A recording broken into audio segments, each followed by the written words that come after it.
하나님의 말씀은 신약성경 야고보서 5장 16절입니다. 신약 376페이지 야고보서 5장 16절 한 절만 한 목소리로 함께 읽도록 하겠습니다. 시작. 이러므로 너희 죄를 서로 고하며 병낫기를 위하여 서로 기도하라. 의인의 간구는 역사하는 힘이 많으니라. 아멘. 성도 여러분, 오늘 금요일 밤에도 여러 가지 여러분 개인적으로 또 가정적으로 사업적으로 바쁘신 중에도 기도하러 나오신 것을 정말 기쁘고 즐겁게 생각합니다. 오늘 특별히 이 본문의 말씀은 기도에 관한 계속적인 교훈을 통하여서 야고보 사도가 우리에게 권면하고 있는 말씀입니다. 13절부터 18절 말씀은 기도의 능력, 기도의 효과, 기도의 힘을 우리에게 교훈해 주고 있는 말씀인데요. 특별히 오늘 야고보 사도는 오늘 본문 말씀을 통해서 우리에게 뭐라고 권면하느냐, 너희가 서로 기도하라 라고 하고 있습니다. 두 번씩이나 강조되어 있죠. 16절에 너희 죄를 서로 고하며, 그죠? 또 병낫기를 위하여 서로 기도하라. 서로가 두 번씩이나 강조되어서 기도하는 것을 수식해 주고 있습니다. 여기 서로 기도한다는 말은 개인적으로 혼자 기도한다는 것이 아니고 함께 기도한다는 것이고요. 그런 의미에서 공동체의 기도, 더 나아가서 교회의 기도, 또 우리가 지난주에 살펴본 말씀처럼 장로들을 청하여 올리는 대표성을 띈 기도, 그런 기도들을 우리에게 시사해 주고 있습니다. 다시 말하면 교우들이 함께 모여서 교회 공동체로서 함께 기도할 때 그 기도는 단순히 개인적인 기도가 아닌 하나님의 백성들이 모인 의인의 기도가 된다는 말입니다. 교회가 함께 기도한다는 말입니다. 목사와 장로가 교우들과 함께 기도할 때 그 기도는 개인적인 기도가 아니고 대표성을 띤 모든 교회의 교우들이 한 마음 한 뜻으로 기도한다는 것이죠. 자, 지난주에 너희 중에 병든 자가 있느냐? 그러면 교회의 장로를 청하라는 것도 같은 맥락입니다. 너희 혼자 기도할 수도 있지만 교회가 대표해서 기도하는 그 기도 청하기를 즐거워해라, 좋아해라는 말입니다.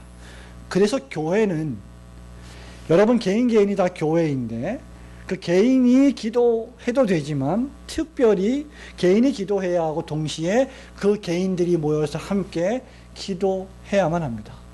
그것을 성경은 우리에게 도처에서 명령하고 있습니다. 오늘 서로 기도하라는 제목으로 두 가지를 생각해 봅니다. 첫 번째로 저와 여러분은 죄를 고백하며 서로 기도할 줄 알아야 합니다.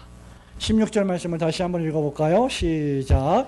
이러므로 너희 죄를 서로 고하며 병낫기를 위하여 서로 기도하라. 의인의 간구는 역사하는 힘이 많으니라. 자, 여기 지금 16절에 너희 죄를 서로 고하며 라고 하는 이 말이 뭘까? 과연 이것이 우리가 합심해서 기도할 때에 여러분 옆에 있는 교우한테 내가 오늘 이런 죄를 지었습니다, 이런 죄를 지었으니 용서해 주십시오 라고 하는 의미일까? 결코 그렇지 않습니다. 어떤 교회나 어떤 사람들은 자신만이 알고 있는 은밀한 죄를 사람들 앞에 공개적으로 고백해서 그것을 고해하고 그것을 통해서 정서적인 어떤 해방감을 느끼고 참회를 느끼면서 그런 기도가 진정으로 용서받는 기도라고 말하면서 입에 담기 어려운 모든 개인적인 죄악들을 모두가 다 고백하는 그런 상황들도 있습니다만은 오늘 본문의 말씀은 그런 의미에서 너희 죄를 고하라고 말하고 있지 않습니다. 4장 1절에 보면 어떤 기도이냐, 너희가 정욕으로 말미암아 너희 가운데 싸움과 다툼이 있는데 그러한 것들을 고백하고 하나님 앞에 회개하라.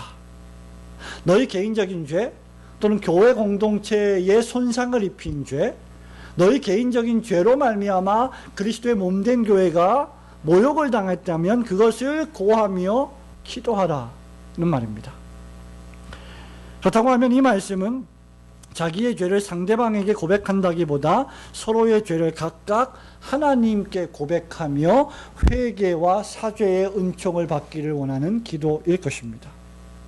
다시 말하면 공동적인 죄의 고백입니다.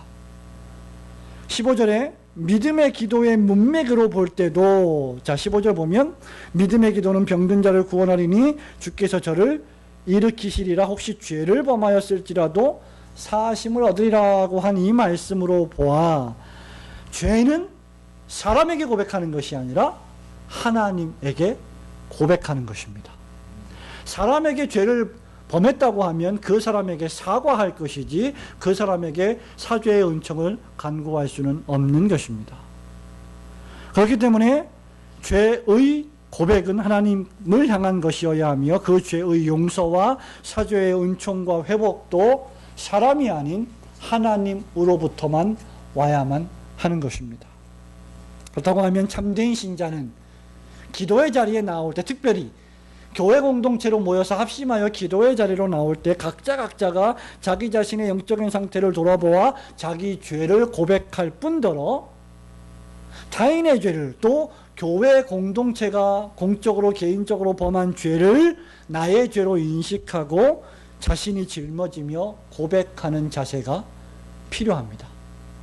왜냐하면 모든 교회는 다 그리스도의 몸된 지체이기 때문입니다. 나의 몸의 한 지체가 아플 때 그것은 내 몸이 아픈 것이기 때문이지요. 그렇기 때문에 이것이 서로 죄를 고백하며 기도해야 할 이유가 되는 것입니다. 누구든지 죄를 진실로 고백하고 회개하며 기도한다면 그가 혹시 범죄하였을지라도 사하심을 얻게 될 줄로 믿으시기를 축원합니다. 주님의 사죄의 은총에 의지하여 여러분의 죄를 고백하며 서로 각각 주님께 기도하는 성도님들이 되시기를 주님의 이름으로 축원합니다. 서로 기도하라. 두 번째는 우리가 병 낫기를 위하여 서로 기도할 줄 알아야 합니다. 16절 말씀을 다시 한번 읽습니다. 시작. 이러므로 너희 죄를 서로 고하며 병 낫기를 위하여 서로 기도하라. 의인의 간구는 역사하는 힘이 많으니라. 자, 14절 말씀에 보면 너희 중에 병든 자가 있느냐 저는 교회의 장로들을 청할 것이요 장로들은 주의 이름으로 기름을 바르며 그들을 위하여 기도할지니라고 했습니다. 왜 기름을 바르며 기도한다고 했습니까? 치유를 위하여 기도하는 것이죠. 회복을 위하여 기도하는 것이죠. 기도하면서 이 사람 낫지 말게 해주세요, 이 사람 그냥 죽게 해주세요, 그렇게 기도하겠습니까? 우리가 목사와 장로가 가서 신방을 하며 기름을 바르며 성령의 역사하심을 추구하면서 기도할 때는 회복과 충만해짐을 위하여 기도하는 것입니다.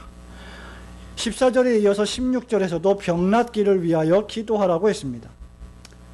여러분, 교회 안에는 완벽한 사람들이 모인 곳이 아니죠.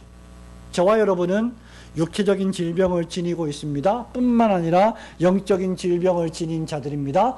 저와 여러분은 의인이자 죄인들입니다. 여전히 남아있는 연약한 죄와 더불어 매일매일 사투를 벌여야 할 그리스도인들입니다. 철로역정으로 말하자면 장망성을 떠나서 하나님이 예비하신 천성으로 매일매일 순례의 길을 떠나는 사람들입니다. 이런 사람들에게 있어서 육체의 질병과 영혼의 질병을 위하여 기도하는 것은 필수적인 것입니다. 이런 기도를 하지 못하는 자가 질병에 걸린 자이겠지요. 교회 안에는 육체적인 질병을 지닌 자와 영적인 질병을 지닌 자들이 있습니다. 그렇기 때문에 저와 여러분은, 즉 교회 공동체는 모일 때마다 이들을 위해서 기도해야 돼요. 믿음이 강한 사람은 믿음이 약한 사람을 비난하고 질책할 것이 아니라 그들을 불쌍히 여기고 그들의 영혼을 위해서 기도할 줄 알아야 합니다. 어떻게 신앙의 수준이 저거밖에 안 돼? 라고 하기보다 그의 신앙의 수준이 성장하고 진보하기를 위하여 마음을 쓸 줄 알아야 합니다. 그 가장 큰 사랑의 마음이 바로 그의 영혼을 위하여 기도하는 것입니다. 이런 방식으로 교회는 점점점 더 거룩한 그리스도의 몸이 됩니다. 교회가 이렇게 해야 될 이유가 무엇일까요? 그것은 바로 의인의 기도는 역사하는 힘이 크기 때문입니다. 여기 의인의 기도는 역사하는 힘이 많다, 이 말은 의인의 기도는 효과가 있다 말이에요. 그 말입니다. 저와 여러분이 의인으로서 믿음을 가지고 기도한다면 그 기도가 효과를 발휘하고 응답을 받고 열매를 맺는다는 것입니다. 의인의 기도가 효과가 있다. 그래서 기도할 때 우리가 믿음으로 기도하면 병을 낫게 하고 죄를 용서하여 주는 효과가 발휘되는 것입니다. 그래서 역사하는 힘이 많다고 한 것입니다. 여러분, 하나님이 존재하시는 웅변적인 증거 가운데 하나가 바로 기도입니다. 저와 여러분이 기도한다는 것 자체가 하나님이 존재하신다는 증거이며, 저와 여러분이 기도할 때 그 기도가 응답된다는 것을 볼 때, 아, 하나님이 살아계시는구나 라는 것을 우리는 경험하게 됩니다. 왜 그런 기도가 역사하는 힘이 많습니까? 의인의 기도이기 때문이죠. 왜 이 기도가 의인의 기도라고 했습니까? 기도하는 사람이, 저와 여러분이 도덕적으로 의롭고 거룩한 사람이어서가 아니라 저와 여러분을 의인 되게 하신 그리스도의 공로를 힘입어 그리스도의 이름으로 기도하기 때문입니다. 즉, 교회 공동체가 그리스도의 이름으로 서로 병낫기를 위하여 사죄의 은총을 위해 간구하는 기도이기 때문에 그 기도를 하나님이 기뻐하신다는 거죠. 기도는 병든 자를 회복시킵니다. 죄를 범한 자를 용서해 주는 능력이 있습니다. 우리 예수님 기억하십니까? 십자가상에서 그 죽음의 고통을 느끼시면서도 어떤 기도를 올리셨습니까? 하나님 아버지, 저들을 용서하여 주시옵소서. 저들이 어떤 짓을 하는지 알지 못하나이다. 사랑하는 교우 여러분, 부지런히 주님의 이름으로 서로 육신의 영혼의 질병 낫기를 위하여 기도하시는 성도들이 되시기를 축원합니다.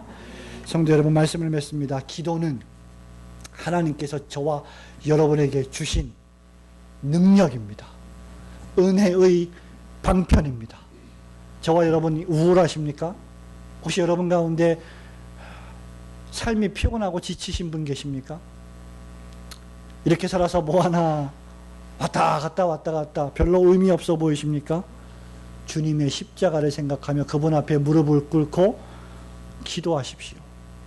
여러분에게 성령께서 능력을 주실 것입니다. 기도는 교회로 하여금 신실하신 주 여호와 하나님을 의지하고 신뢰하게 만듭니다. 다른 사람은 몰라도, 다른 단체는 몰라도 신자와 교회는 기도해야 합니다. 성도는 기도해야 합니다. 무슨 일을 만나든지, 어떤 범죄 가운데 있든지, 어떤 연약, 어떤 질병 가운데 있든지 사죄의 은총과 병낫기를 위하여 서로 기도하시기를 바랍니다. 그렇기 때문에 교회는 항상 기도해야 하지만, 특별히 본문 말씀에 보면 육체적, 영적 질병 가운데 있을 때, 무능력 가운데 있을 때, 개인적, 공동체적 범죄 가운데 있을 때 더욱 기도해야 합니다. 하나님의 나라와 영광을 먼저 구하며 늘 기도에 정진하시는 올곧은 성도들이 되시기를 주님의 이름으로 축원합니다. 아멘.